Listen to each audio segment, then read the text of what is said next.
Well, Marky Dragon, also known as Marcus Eikenberry in real life, and welcome to another episode of my entrepreneurial series.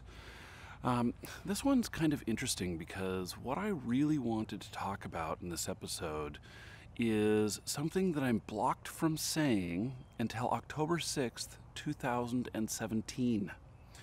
And that is because I signed a contract with a company that put a gag order on me on saying anything negative about them whenever I went to work with them.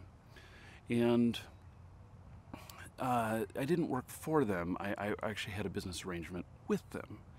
And it turned out that their ethics were not so good. What I mean by that is that some of the things that they were doing were shady. They were very objectionable. And when I realized that this was going on, I'm like, hold on, this ain't happening for me. And I went on. I had originally created a video that I was going to post about working with this company, but that was in 2007, when I was very first working with these people. And that's why it's 2017 that I can't actually talk about this particular subject until then. And so the way it works out is that on this date in 2017, the non-disclosure is lifted. I actually tried to do something before, but their lawyers blocked me. And truly evil company.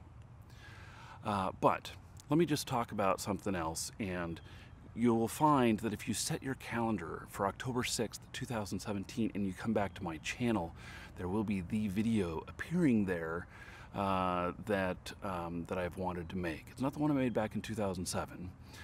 It's the one that I'm actually filming today, but it won't appear till then, and it just legal reasons. So let's talk about ethics and about acting honorably with the community and with your customers, with your coworkers, with your staff, in everything that you do with your company. There are many times where I get kind of torqued out about competition because I can't compete with them. And why is it that I can't compete with them?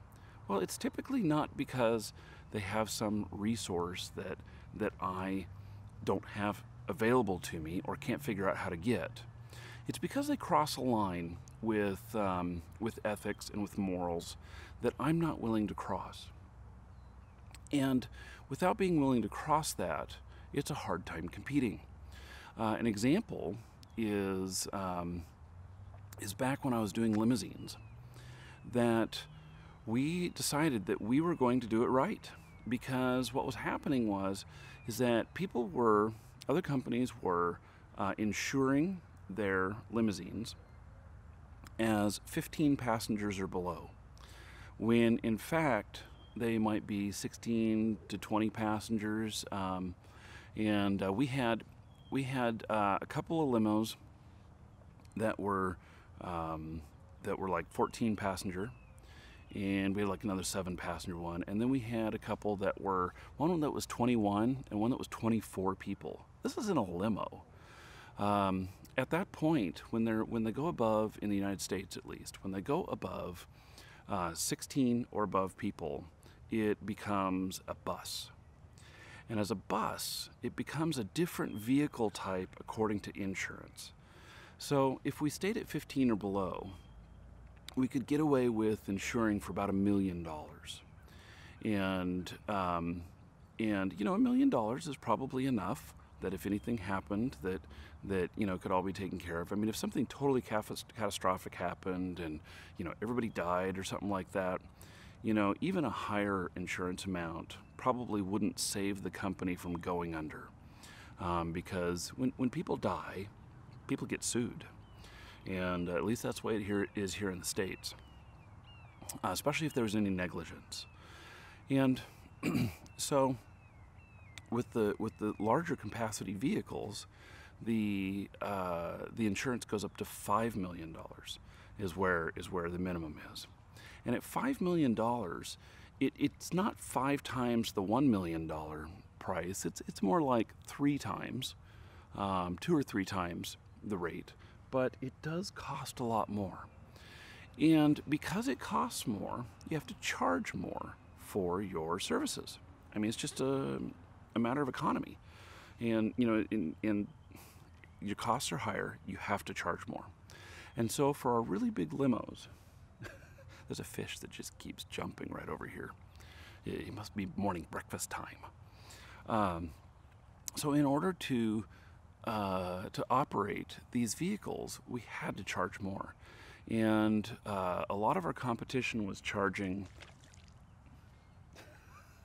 $50, $75 an hour in many cases, and we had to start at about $85 an hour for these cars, and that was bare minimum.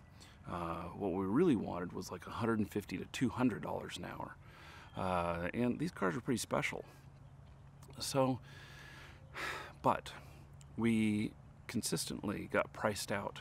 That other people said, well, you know, we've got a party of 18 and this other one's gonna do it for this price. We can't.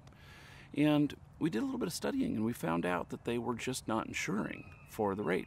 We actually knew somebody that provided the insurance for most of, well, not most of, maybe 30% of the people in town. And it was the only company that focused on doing limousines for insurance. They had some other specific focuses too, but anyway, so we found out that basically these cars that we were seeing out there that were higher than 16 or more passengers, they were in fact not being insured at the proper rate. Well, we thought about it. We said, okay, can we do this? And the fact is that we could lie, and the fact is that we could, probably get away with not being inspected about how many passengers are in a car, and so. But the problem is, if anything happens, and it's found out that you're doing that, I think it's an automatic assumption that you're trying to avoid things and that you're more guilty. And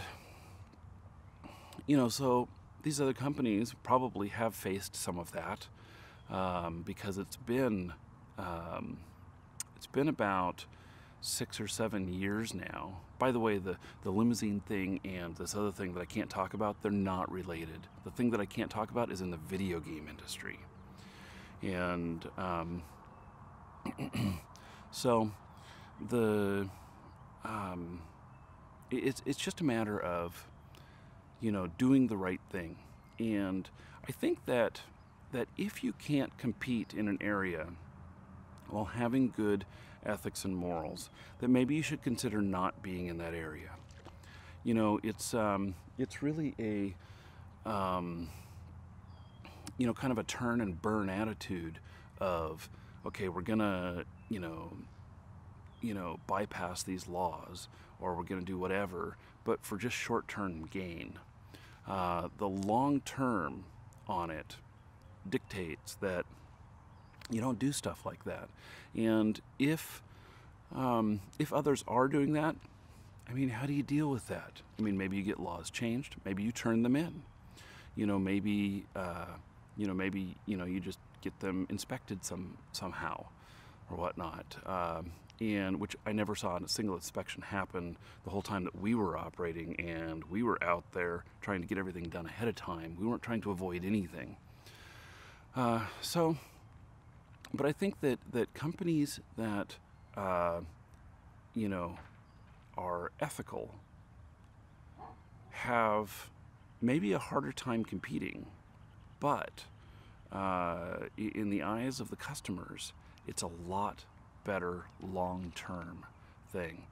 And for me, I want to deal with companies that think of it that way. There is some methods that I've used where we say, okay, we're going to go into a gray area a little bit because there's no laws in this area, or there's no regulation in here, and we say, okay, well, let's just see how far we can push it. And once you hit a point where you realize that you've gone too far, you pull it back. And I don't have any problem with pushing things as far as possible, because when you're actually pushing things, you know, you're increasing your envelope size, and you're making progress. But you have to be able to recognize when you've gone too far and pull it back. So as long as you can do that, I think that's okay. So again, set your calendar, October 6th, 2017. It'll be a video in this series, but it's not going to appear till then, the video that I really wanted to do in this spot. And until then, do good business, and be good to your customers and your staff, and that will pay you back tenfold over and over and over again. And so, I'm Marky Dragon. Take care.